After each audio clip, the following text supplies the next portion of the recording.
Hi, good afternoon, everyone, and thank you for attending today's webinar on improving the built environment. I'm just going to give a few more seconds to let any last-minute attendees log on, and then we'll get the presentation started.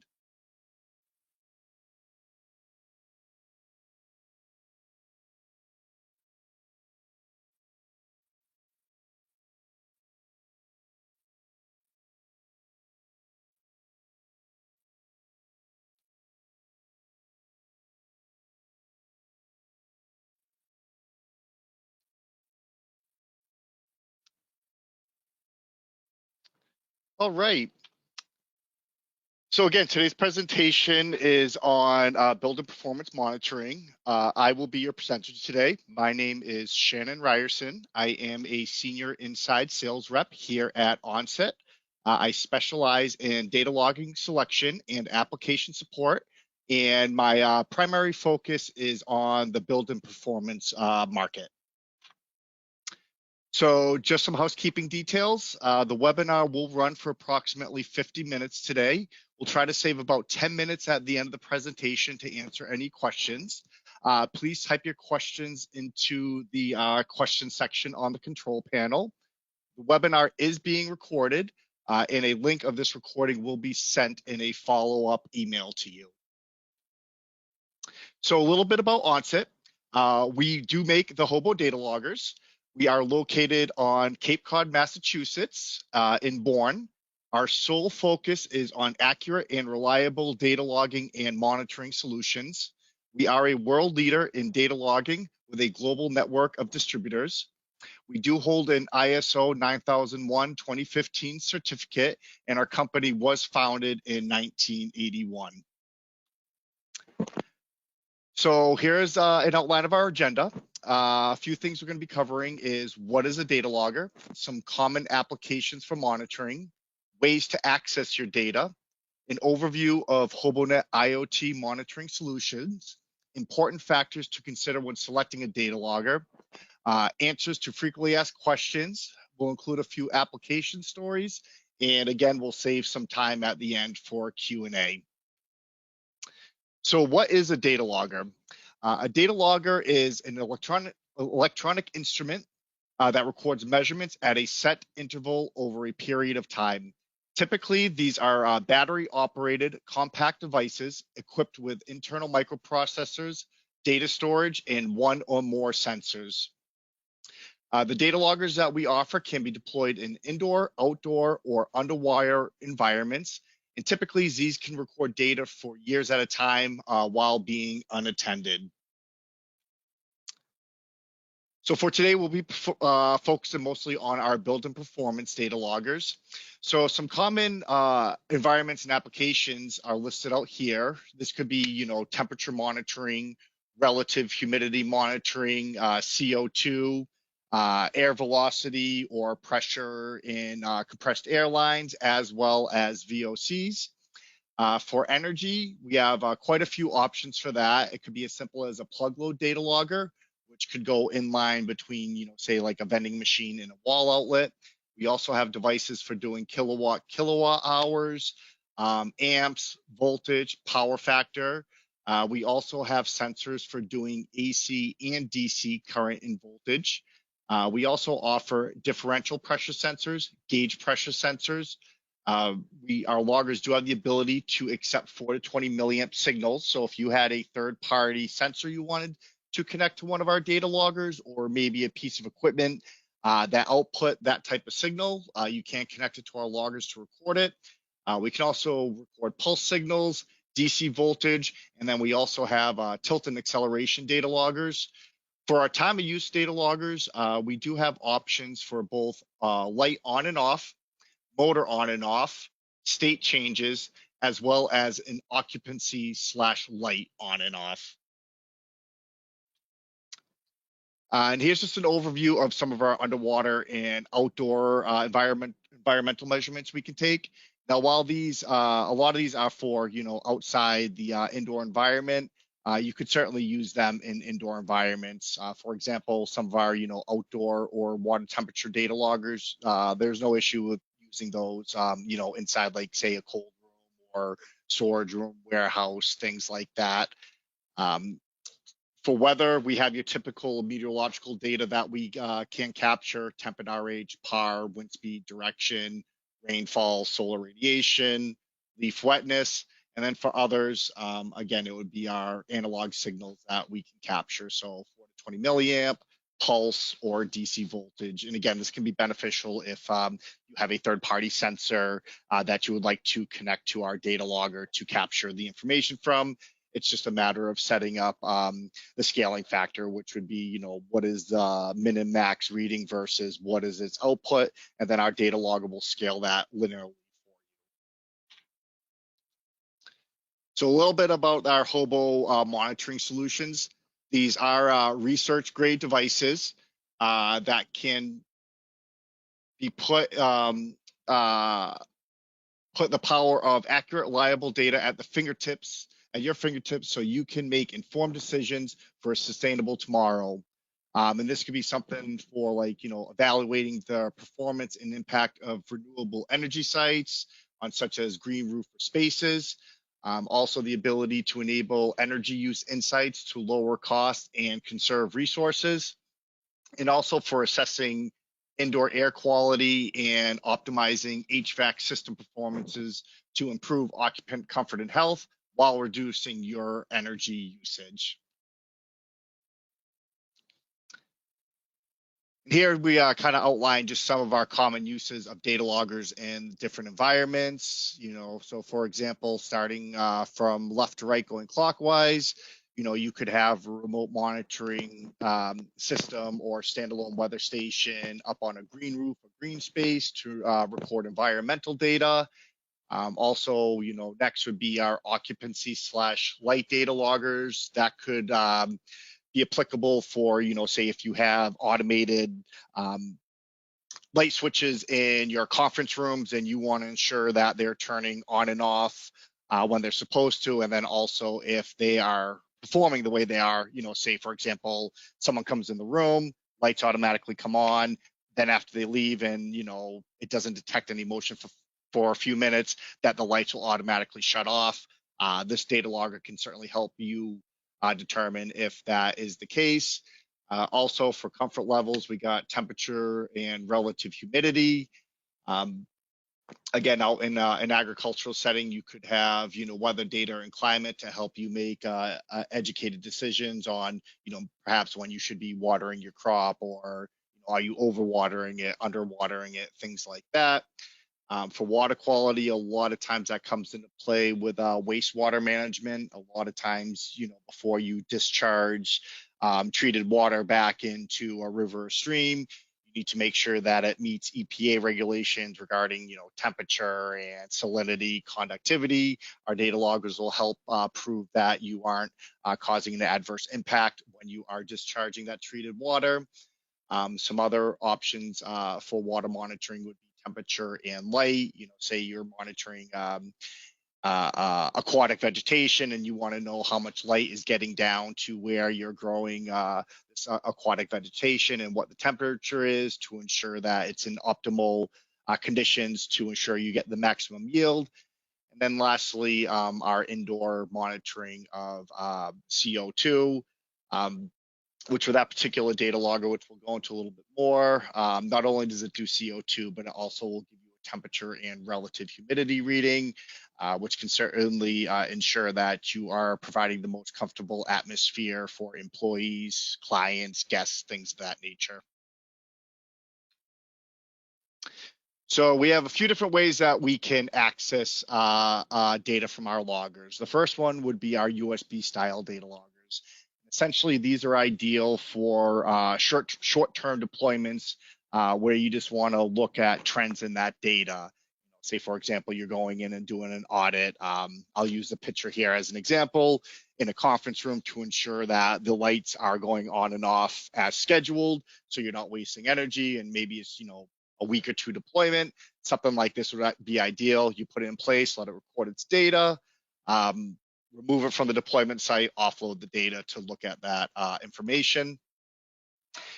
So the way this log would work is that you would connect it to a computer running our HoboWare software with a USB cable to configure and launch that data logger. Next, you put it in your deployment place, let it record data. At the end of its deployment, you simply reconnect it back to a computer running the HoboWare software to offload it. And then from there, within our software, you can process, analyze, and present that data. Here are some common USB loggers that we offer. Again, going clockwise, we have our indoor temperature and relative humidity data logger, which carries a 2.5% accuracy on the RH sensor. And with the temperature sensor, you're looking at about 0.38 degrees. Next would be our plug load data logger.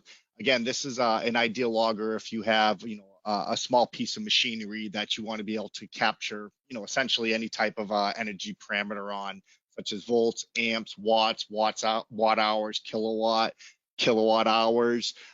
This essentially just goes in line between that piece of equipment and the wall outlet, and you can run it as both a meter and a data logger.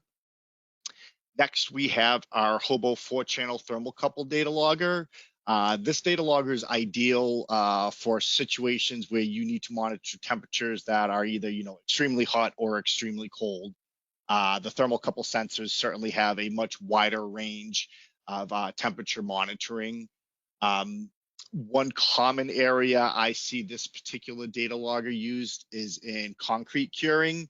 A lot of times you need to measure that internal temperature of the concrete as it cures to make sure it hits a specific range to ensure that it has cured correctly. With thermocouple data loggers, it's just a matter of sticking that wire into the concrete. Once you're done monitoring it, you simply clip that wire, resolder the end of it, and then you're good to move it on to the next job. As we had seen a couple times already, we also have our occupancy/light on and off data logger. Not only does this track when the lights are on and off, it also tracks when there are people in and out of the room. So again, you can correlate, did the lights turn on when someone was in the room, and then after they left the room and it was idle for 5 minutes, did the lights shut off? And then lastly, we have our Hobo state logger, which essentially you can use this for multiple applications. So pulse recording, state changes, that could be from a relay or something, motor on and off, really any type of application where you don't necessarily need that when the event happened, just how many times that it happened within a given logging interval. And here's an example of just some of these data loggers in option. Again, top left corner is our thermocouple data logger, which is being used in a high heat environmental chamber. Next, we have one of our standard temperature and relative humidity data loggers that is also within an environmental chamber. One of the benefits to having that external cable is it does allow you to keep the data logger outside of the application, so you can easily do spot checks, see what's going on while just feeding that sensor to the inside of the machine. And then again, bottom left is our occupancy/light on and off data logger. And then lastly, we have our motor on and off data logger. This is a really beneficial tool if you're just looking to determine how often, say like a compressor motor is running or HVAC motor or something like that.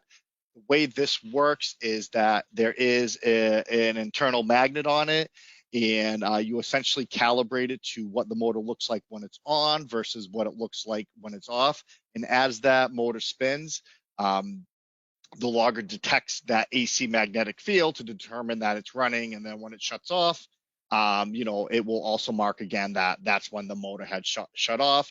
So it allows you to determine runtime and then also percent of the time on versus percent of the time off. So the next option we have for our loggers would be Bluetooth data loggers, which most people nowadays are familiar with Bluetooth technology, so I won't dive too deep into what that is. But if anyone's ever owned a Bluetooth speaker and connected to the phone, our data loggers are essentially the same way, just a little bit more simplified. So using a Bluetooth data logger, it essentially is a versatile, low-cost solution for monitoring a wide range of measurements. We have options for temp and RH, current, AC current, DC current, AC voltage, DC voltage. Um, this streamlines the data collection process with convenient wireless setup and also download from hard to reach locations. And all this is downloaded right to your mobile device or a Windows computer running our free Hobo Connect app. And again, just like all of our other data loggers, these are compact, battery powered, and easy to deploy. I see our Bluetooth loggers coming into play a lot of times if you're going out and doing energy audits or, HVAC monitoring, say at like a client facility or a school office setting where, you need to collect this data. You need to go and get this data, say once a week or once every 2 weeks, but you don't want to interrupt, a classroom or an office. The Bluetooth signal has about 100 feet line of sight range from logger to the gateway. So if you had these in a classroom, say tucked up at like in an HVAC or something, 9 times out of 10, you can stand right outside the classroom door, open up the Hobo Connect app, connect to the logger that's in there, offload the data, restart it, continue on to the next one without ever having to access that room. So here's just a slight overview of our Hobo Connect app. It allows you to easily locate and view loggers all within range. And again, that's about 100 feet line of sight, no pairing required. And that's why I mentioned before, if you've ever used like a Bluetooth speaker or Bluetooth headphones with your cell phone, it's the same way, but without loggers, you don't have to pair it. It always broadcasts that Bluetooth signal. So as long as you're within range, you open up that Hobo Connect app, any loggers that are within range will populate on the app as a logger you can connect to. Simply tap on it and then you'll have access to it. And then again, this just outlines some of that. Connect to the log, tap on the log you want to connect to, configure a logger by selecting the logging interval. So with our Bluetooth loggers and USB loggers, they can log as fast as once a second or as slow as once every 18 hours. And essentially you can choose any variable in between those two thresholds. Also gives you the ability to program alarms. You can also add passwords, which again, as I mentioned, these are always broadcasting their Bluetooth signal. But if you don't want, anyone who has a Hobo Connect app to be able to connect to your loggers, you can set a password on it. So if they did try to connect to it, they would need to know what that password is before they can gain access to it. And then also you can start and stop the logger right from your mobile device. Once you offload the data, it only takes a matter of seconds, even if the logger's memory is completely filled up. Once it's offloaded from the app to your phone, you can simply export it out of the app as either a CSV, XLS, Hobo file. We also do offer a graphical readout option, which you could export as a PNG file. So right here, we're outlining some of our newest Bluetooth data loggers that we have introduced, and that would be our MX1104 and MX1105 data loggers. Both of these are 4-channel loggers, but they are a little different. So the MX1104 does have a built-in temperature, relative humidity, and light sensor, but we also incorporated a fourth analog channel that would allow you to connect any of our self-describing sensors that we released with these loggers to this logger. So again, just to make an example, say you're monitoring air temperature or something, or tepid RH in a duct system, but then you also want to monitor current of the compressor that's running. You can use this to log the temp and RH, and then also connect one of our current transformers to it to monitor the amp draw from the compressor that's running. The MX1105, this doesn't have any internal sensors, so essentially it allows you to connect up to 4 of our self-describing sensors to this. So just a brief overview of the loggers. It does support a wide range of measurements, included light, temperature, RH, energy, and more. They are designed to withstand harsher than normal work environments with their IP54 rated housing. So essentially what that means is if, you have, say, like a cold room or something that periodically they come in and they do a spray down in it. This log would probably be more ideal as opposed to having to use one of our outdoor loggers that are weatherproof. As long as they're not directly spraying the logger with the hose and it's just some overspray, it's protected enough where you don't have to worry about damaging that logger, unlike our other indoor only data loggers. It does have an LCD screen on it to display the current parameters of the logger, which is, makes it a little bit more easy for doing spot checks, things like that. And then, as I've been mentioning, we do have self-describing sensors for these, which makes for fast and easy deployment. So what the self-describing sensors are is there's actually a little circuitry built into the sensor itself, where when you plug it into the data logger, it's automatically going to identify itself to the logger. So when you're going and doing the setup on it, say with the MX1104 and you plug one of our self-describing sensors into the fourth analog channel, you don't have to say what type of sensor is plugged into it. It automatically identifies itself to that logger. So again, just some time-saving features during deployment. We also have now included a locking jack where the cable gets plugged in. So it eliminates any issues with maybe the cable slipping out or someone accidentally pulling on it or knocking it and it coming out. So when you stick the 2.5 millimeter jack into the logger, you simply give it a quarter turn. That locks it into place. Now you don't have to worry about it coming out. This logger actually has probably one of the highest memory capacities of any of our standalone data loggers, which is 1.9 million measurements. And again, these are battery powered, and you'll get about a year's life out of these at 1 minute or greater logging intervals. And here we have some other of our commonly used Bluetooth data loggers. So any of our frequent hobo users, you may recognize that top left one. That's our tried and true MX1101 temperature and relative humidity data loggers. We see this very frequently used in, museums, preservation houses, flooring companies, HVAC audits, things like that. To the right of that is it's essentially our outdoor version of this, which is the MX2301A. So again, it does give you a temperature and relative humidity reading, but what we do is put it in a weatherproof casing, so you can deploy it outdoors in any weather condition: rain, sleet, snow, hail. The only thing you can't do is take it and completely submerge it.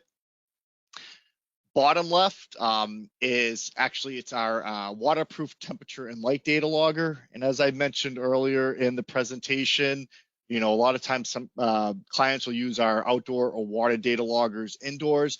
This is a great example for that. So in a museum setting where maybe you need to track temperature and light levels, this is a really low cost option for recording that. And then lastly is our CO2/temperature /RH data logger. This is very popular during the COVID era, just to ensure your HVAC system was properly circulating the air on set schedules. I believe it was something to the effect of you need to ensure the air was circulated 3 times in an hour. Don't quote me on that, but for some reason that comes to mind.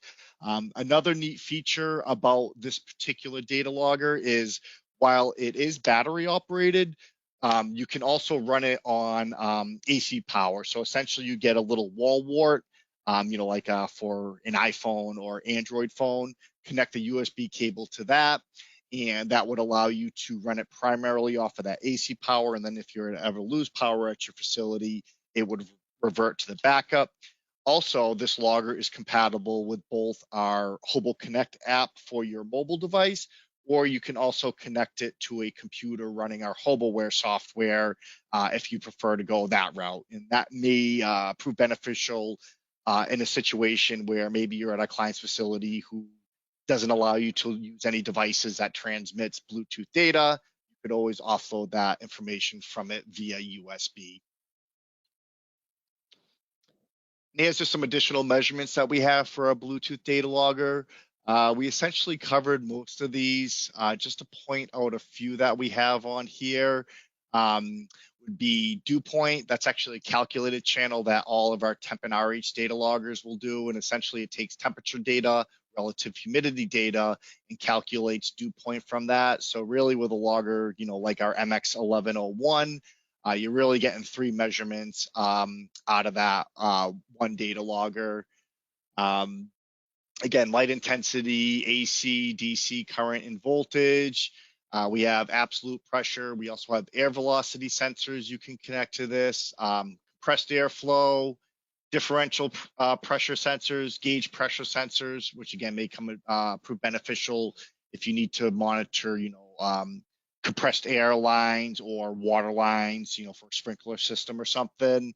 That's a very useful tool. And then also 4 to 20 milliamp signals we can capture with these loggers.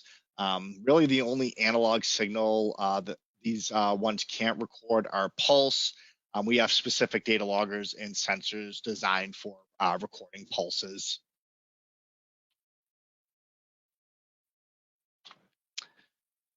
So while you can use our Bluetooth data loggers as standalone options, a few years ago we released a gateway for these loggers, which essentially takes them as a standalone device into an IoT solution. So very similar to how they communicate with a mobile device. As long as the data loggers are within 100 feet line of sight from our gateway, the gateway will be able to pick up that Bluetooth information and transmit it up to our cloud-based platform, HoboLink. The gateway itself does need AC power. So if you're, and it does use an internet connection to transmit that data to the cloud. So if you're using, Wi-Fi for the gateway to connect, you would have to plug it in via the included AC power supply.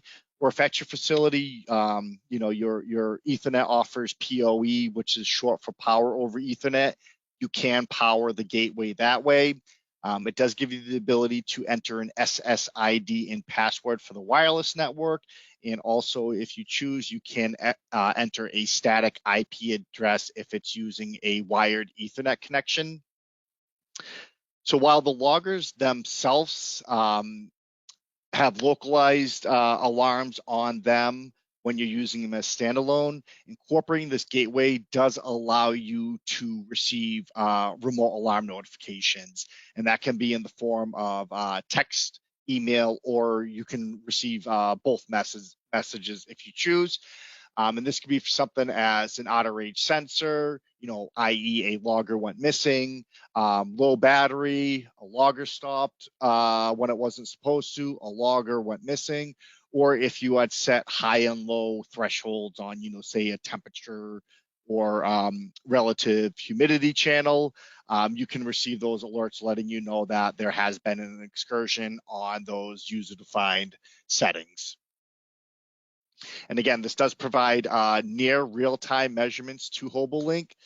So while you're using, when you use our Bluetooth loggers as standalone data loggers, you can record data as fast as once a second. Once you incorporate the gateway, you are limited to once a minute logging as the fastest interval. And that data is updated, again, as it says on here, near real time. And it's typically, a couple minutes from once the gateway receives a message before it is populated within HoboLink. And lastly, I'd like to go over our web-based monitoring systems. This is really more so designed for long-term monitoring or areas where you maybe don't have the ability to get out there frequently enough to offload data, but you do need that data on a regular interval. So we do have 2 options for our remote monitoring stations. The first is the RX2100, which we essentially call the micro RX.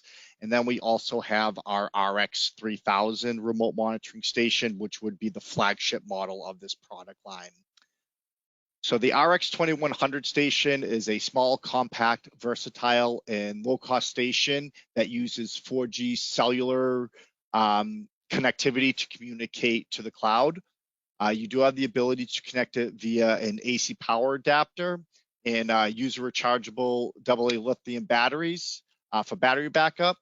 We also have options if you're using this in an outdoor setting where it does have an integrated 1.7 watt solar panel. And also that includes a rechargeable battery pack. So during twilight hours, it will run off of that battery backup. Also with the solar panel model, you do have the option of connecting a larger solar panel. So say you're located up in, the remote Northeast or Northwest where during the winter months, you don't get that much sunlight during the day. The 1.7 watt solar panel may not be able to keep that battery sufficiently charged. So you can always connect one of our 5 watt or 15 watt solar panels to it just to ensure that you're getting enough juice to the battery to keep it charged. This station does include 5 smart sensor ports, so you can connect up to 5 of our smart sensors. And then we also have them available with our HoboNet wireless sensors or our integrated water level and flow sensors. Next, we have the RX3000, which is very similar to the Micro RX, but there's just a few different options with this one. So instead of getting 5 smart sensor ports on it, you do get 10 smart sensor ports on it. And this one also supports 2 modules on the inside. So that could be, our HoboNet wireless manager that you could connect to one of the modules to be able to use our wireless sensor network. And then we also have an analog module you could plug into one of the other ports where, say you had a third-party sensor that outputs an analog signal and also requires excitation power to operate. That analog module can supply power to that sensor. And then again, it's just a matter of setting up the scaling for it. We also have a remote water level sensor that you can plug into one of those module ports that would allow you to monitor, water levels down, say a groundwater stilling well or in a stream, river, wastewater discharge basin, stormwater runoff basin, things like that. And then also we have a relay module which essentially is designed to send out a pulse based off of an alarm setting on one of the channels of the sensors. And that could be as simple as, connecting like a beacon light to the relay module. So if, the sensor plugged into channel 1, you set a threshold of, for the temperature of say 72 degrees and it exceeds that, it will send a pulse out of that relay channel and it could, turn on that beacon light for you. So the workers on the floor know that there has been some type of excursion and they can be proactive to that as opposed to reactive. So as I mentioned, we do have wireless sensors available for both the RX2100 and RX3000. These wireless sensors do form a self-healing mesh network, and they do have ranges of about 1,500 feet to 2,000 feet line of sight. And what we mean by self-healing mesh network is, say there's a sensor that's outside of that 1,500 foot range, or you have it in a building where it has to travel through a lot of walls and partitions and floors. If the sensor can't make a direct connection to the RX station itself, it can actually pass its signal along through other sensors in line, making up to 5 hops to get that signal back to the station. This is a scalable network, and it does allow you to connect up to 50 of our wireless sensors that do stream back to the main box. These are easy to deploy, self-configuring with a push of a button, and that's essentially putting the station itself into search mode, put the sensor into broadcast mode. After a few seconds, they'll make that handshake, and then that sensor knows that, this is the RX station I'm going to be talking to. And this, again, can prove beneficial if you're in an area where maybe you're running multiple RX stations. One of the big questions that comes up is, well, how does the sensor know just to communicate with that? It's because they do make that handshake so it knows only to send data to that one station. Just like all of our wired sensors, these do support a wide range of measurements for both indoor and outdoor environments. There is onboard memory to ensure no data loss, and that is with both the RX station and the sensors. All of them have internal memory, so say for example, you lose cellular connection and the station can't send data to the cloud. It can actually store 2 million measurements locally. And once that connection is reestablished, it will do a batch upload of that data from the station to HoboLink. Same with our sensors. They also have built-in memory on it. I think it's 1.9 million measurements they can store.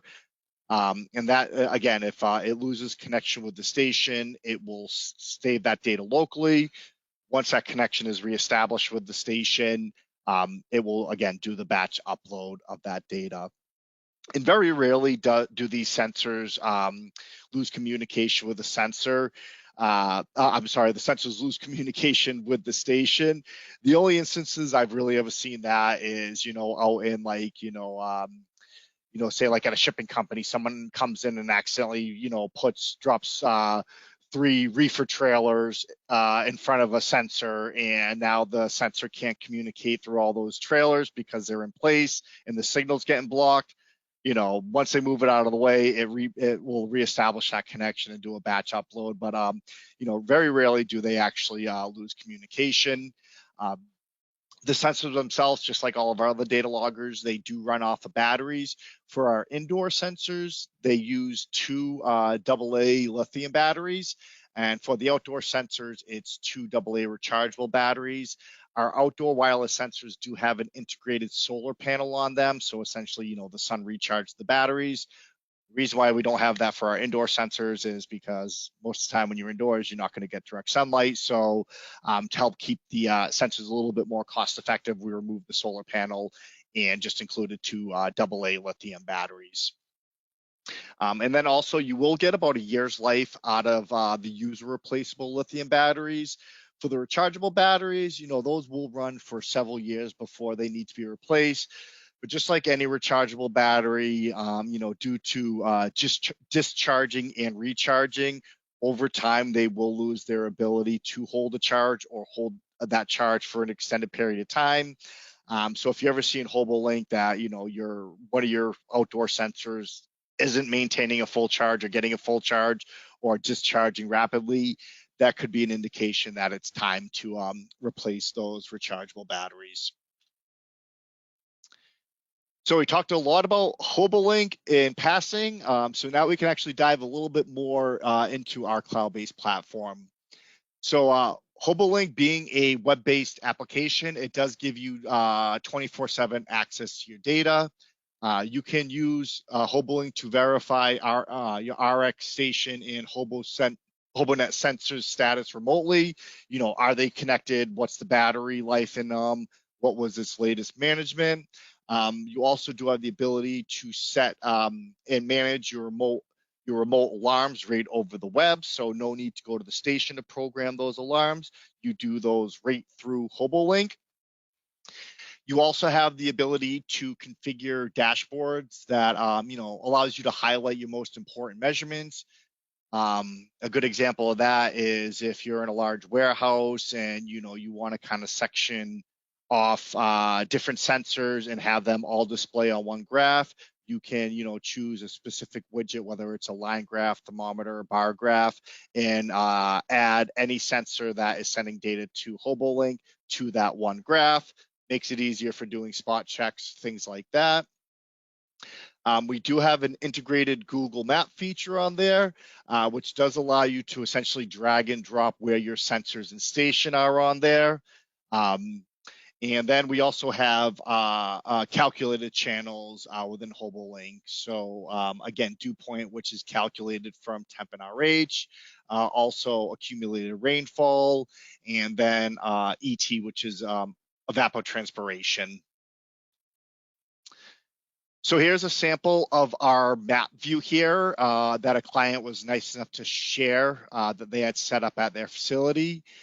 So as you can see, they do have their station localized in this facility, and then they put all their sensors around where they have them placed. Now, this doesn't use any type of GPS technology. Essentially, you just have to take an educated guess on the map as where you are. But right from your map view, again, it gives you some important information. What is the current readings of it? What signal path is the sensors taking to get back to the RX station? Things like that. So very helpful for just getting a broad overview of your setup as a whole. So when choosing a solution, there are kind of a few things you need to take into consideration. Are you looking for just a data logger, or are you looking for more of an Internet of Things remote monitoring solution? Do you need alarm notifications, or is this something where you're just deploying, collecting data, and you're going to go back and look for trends in that data later on? Also, what's the length of your deployment? Is this going to be something where you need it portable, where it's going to be a short-term deployment, or are you looking for a more permanent installation? Then also, if you're doing this for a client, what's the access at the client's facility? Do they have internet? If they do have internet, will they allow you to use their internet? That might help determine whether the MX with gateway or RX station would prove beneficial in that type of situation. Again, RX uses a 4G cellular network to communicate to the cloud, so no need to rely on the client's internet. Also, another benefit to the RX station is that since it does use cellular connectivity to transmit the data, even during a power loss, the station will still be able to transmit. 9 times out of 10, when you lose power at your house or your place of work, your internet goes down as well. Unless there's been something catastrophic, most times when there's a power outage, cell towers still continue to operate. So that might be a benefit in going with an RX station. And then also powering your device. Do you have access to AC power, or do you need to rely on solar power or some type of third-party power supply, such as like a marine-grade battery or something like that? And then, sharing your data and allowing people to have data access. Is this something where you're just going to be viewing the data yourself, or are you looking to share this with clients and colleagues? And, is it something where you want to have to send them data files, or do you want to give them access to that data through the cloud? So from here, we'll kind of touch base on some frequently asked application questions. What are the advantages of to installing a green roof? I'm sure you've heard a lot in the news about heat domes and urban heat studies. So essentially, covering a roof with soil and pants can pay off through the mitigation of stormwater runoff. Also, not having that solid, black top on your roof does help offset the interior heating and cooling costs. Dramatically increases the roof membrane life. Obviously, as you have sun beating down on your roof, it is going to deteriorate the material used there. And to the effect that also reduces the urban heat island effect. Another question is, what do I need to monitor a green roof? Well, that's kind of an open-ended question. There really are some key features that you need to monitor, but it's really dependent on what you have up here. So for a green roof, we typically recommend going with a web-based weather station that enables users to monitor the conditions, stormwater runoff, temperature, relative humidity, soil moisture, for healthy root crop vegetation without having to physically go up there and manually offload the data. So for a setup like this, we would, usually recommend our Micro RX or the RX 3000, 2 rain gauges, and that could be one to capture actual rainfall. And a lot of times they'll place another one under the storm drains to calculate how much, stormwater runoff came through there. Sometimes it will get stored in a barrel, or it will just get fed into the garden beds. And then another measurement that would be important is solar radiation sensors. How much sunlight is this getting? Am I planting a crop that needs a lot of sunlight, but in this particular area of the roof, I'm not getting any sunlight, or vice versa?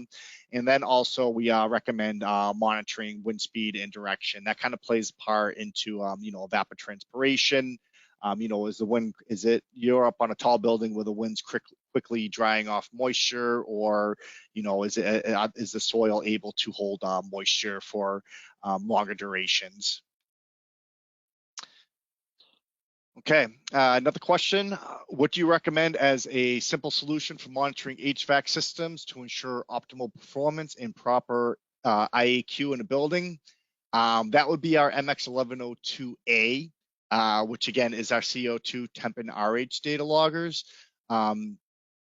It does allow you to ensure that you are properly circulating fresh air and maintaining compliance with current ASHRAE standards.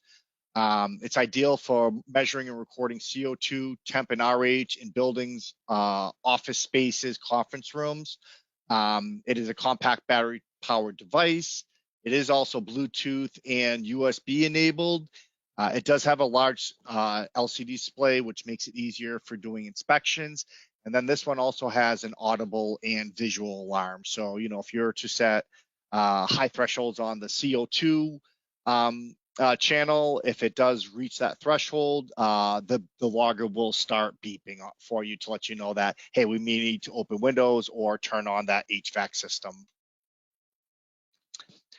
And here's just an illustration of some best practices for connecting current sensors to, HVAC systems. And it could be as simple of monitoring the return air temperature, the supply air temperature, as well as the mixed air temperature.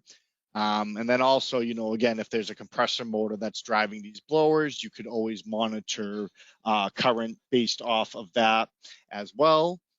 And, a setup like this applies to industrial machinery, anywhere where you have moving air and you need to track that temperature. It also allows you to monitor production equipment uptime and downtime. So, if you're trying to ascertain if you have a properly sized HVAC system for your facility, this is a great way to do that. Is this constantly coming on, or is this system barely running? The most common loggers used for these are our MX2302A, which are weatherproof temperature and relative humidity data loggers. That could be for something, if you want to monitor the outdoor air temperature and relative humidity versus the temperature, the supply, return, and mixed air temperature in your HVAC system.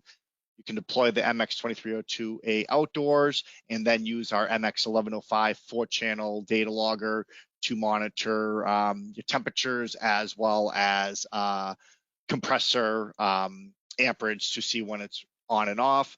You can also take it one step further if you wanted to see, how much it was on and off by connecting our UX90 motor on and off data logger to that compressor motor.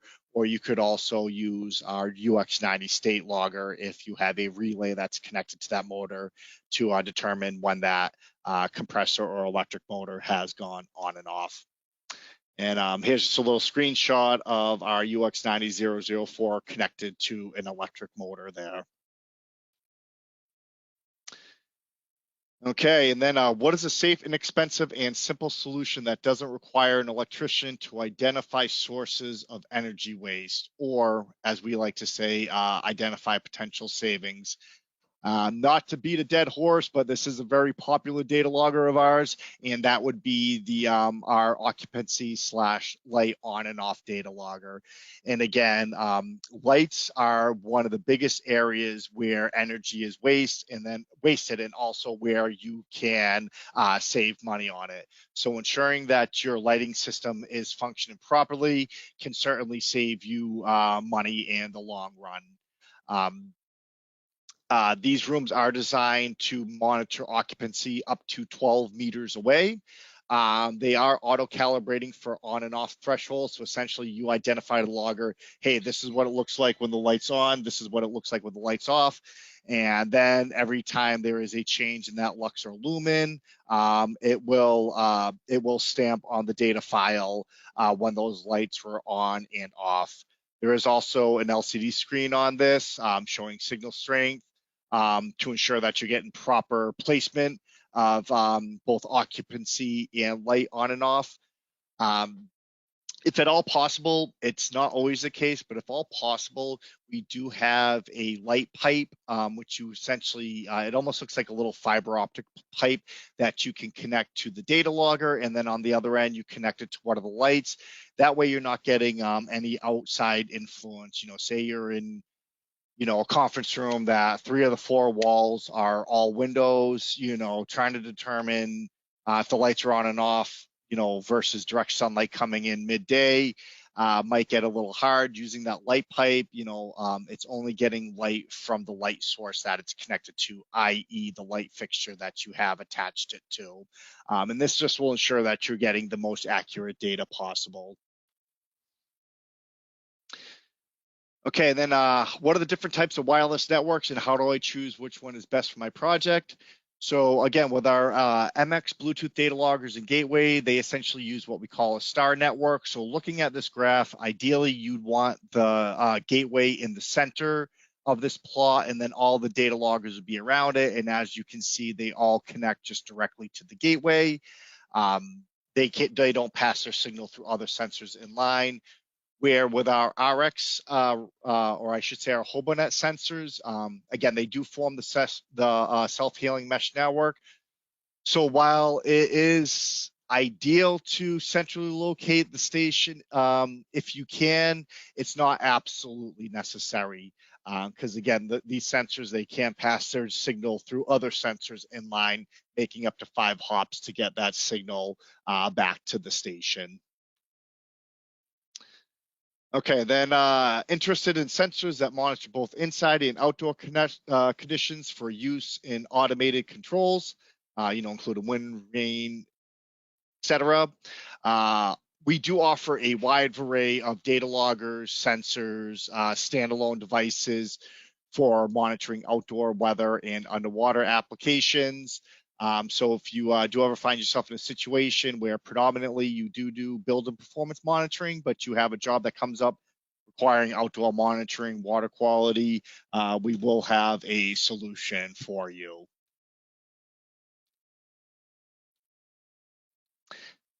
Then also, how is a 2,500 square foot suggestion applied to office spaces or large facilities? So our data loggers, generally as a rule of thumb, we say they can cover up to 2,500 square feet in an open area. But there are a few factors with this. In this open area, is where are the HVAC vents located? Where are the windows located? So when you're trying to ascertain, comfort levels for your employees or in an office setting, it may require you, even though the office may be smaller than 2,500 square feet, it could be something where, employee A is sitting directly under an HVAC vent that's pumping cold air all the time, where employee B is, 20 feet away, right against the window where the sun's beating in on them and they're not feeling that AC comfort. So you could really help determine, where hot and cold spots are by placing multiple data loggers in a facility like that. And, we have had an example where, Sarah's constantly cold because the air conditioning vent blows directly on her during the winter. She feels cold because her desk is on a cement floor and against an outdoor wall. When we did our study, we realized it was a 3 to 4 degree difference from the thermostat to the floor. So that just goes to show you, while we do say it's 2,500 feet, there's a lot of variables. What the temperature level is at floor level may be significantly different than what it is, say, 6, 7, or 8 feet up in the air. So sometimes it does require deploying loggers at multiple levels just to get a clear picture of what the conditions are. And kind of the same thing here as we're just talking about, if there's different, if it's a 2,500 square foot office space, but there's partitions, walls, cubicles, while one logger potentially could cover all that, it would probably require you placing data loggers in each of those areas, just to see what those conditions are. And it may help you in the future if you're looking to update your HVAC system, where you maybe need to place more vents, or maybe even where you need to remove vents from. All right, and then we did recently have a study we did with a company called Enco, where they essentially used our data loggers to do some pre and post comparisons of application that they apply to roofs, which essentially does help keep the roof from overheating, which can cause buildings to heat up. So they essentially had used our data loggers to do some pre and post comparison of the effectiveness of their coating. Another example here too is thermal performance monitoring in 2 buildings that Enco did. Essentially, they had put in insulation in one building and left the other one as a study. As like a static measurement.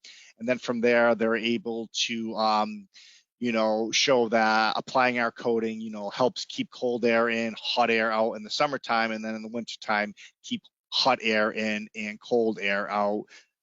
So one of our favorite sayings over here at Onset is that, proof is in the data. While we like to talk a lot about things, you can't actually prove it unless you have numbers to back up your statement. And that's where data logging ultimately comes into play.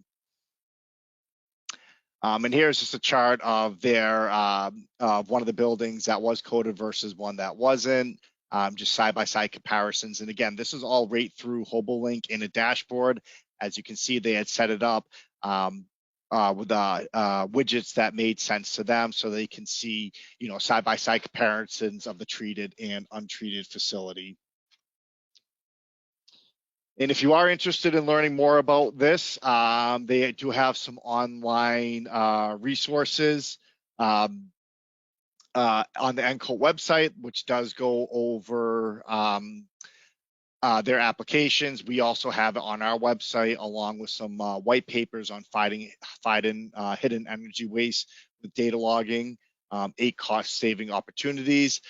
Please disregard this of the webinar event that had already taken place. I know we went a little late, but what I would like to do is take this time just to go through some of the questions that had populated, and I'll answer them to the best of my ability. Please note that any questions that were asked, we do record these, and we can reach out to you to answer those for you. So let me just see here.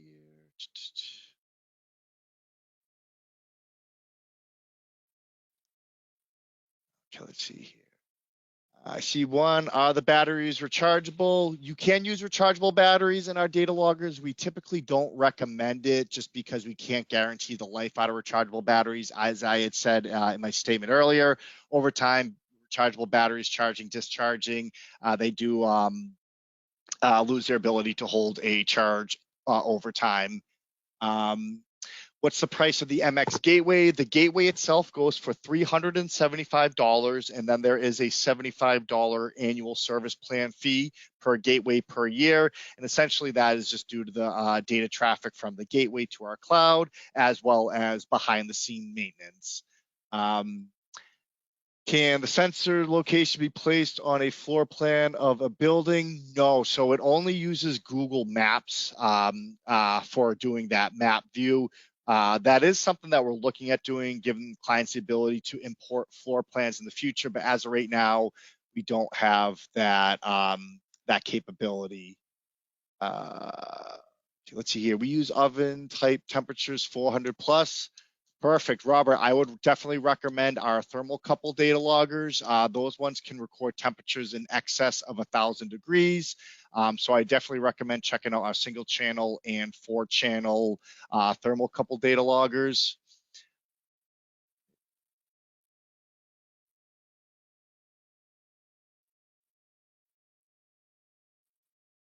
Juan Castillo, I do see your question you asked here about all the MX1104s and gateway you got.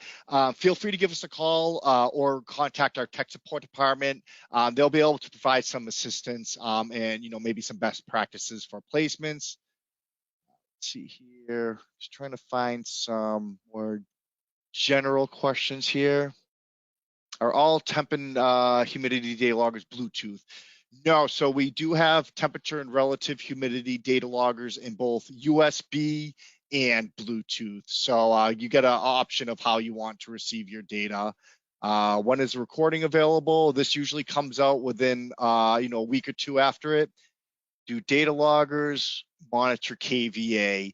No, we don't have KVA measurements, but a lot of times you can take some raw data and convert it over to that if you know what the equations were, based on amps, voltage, and potentially even wattage. Is it possible to export data in CSV automatically? Yes, Daria, within HoboLink, if that's what you're referring to, you can set up, you can do data exports, which is a one-time data export, or you can set up data deliveries where, say, every Friday you want to receive a report of the data that was collected. You can set it up where you receive that report will be emailed to you in the file format you choose, CSV being one of them, and you'll receive that report every Friday or on whatever schedule you had set.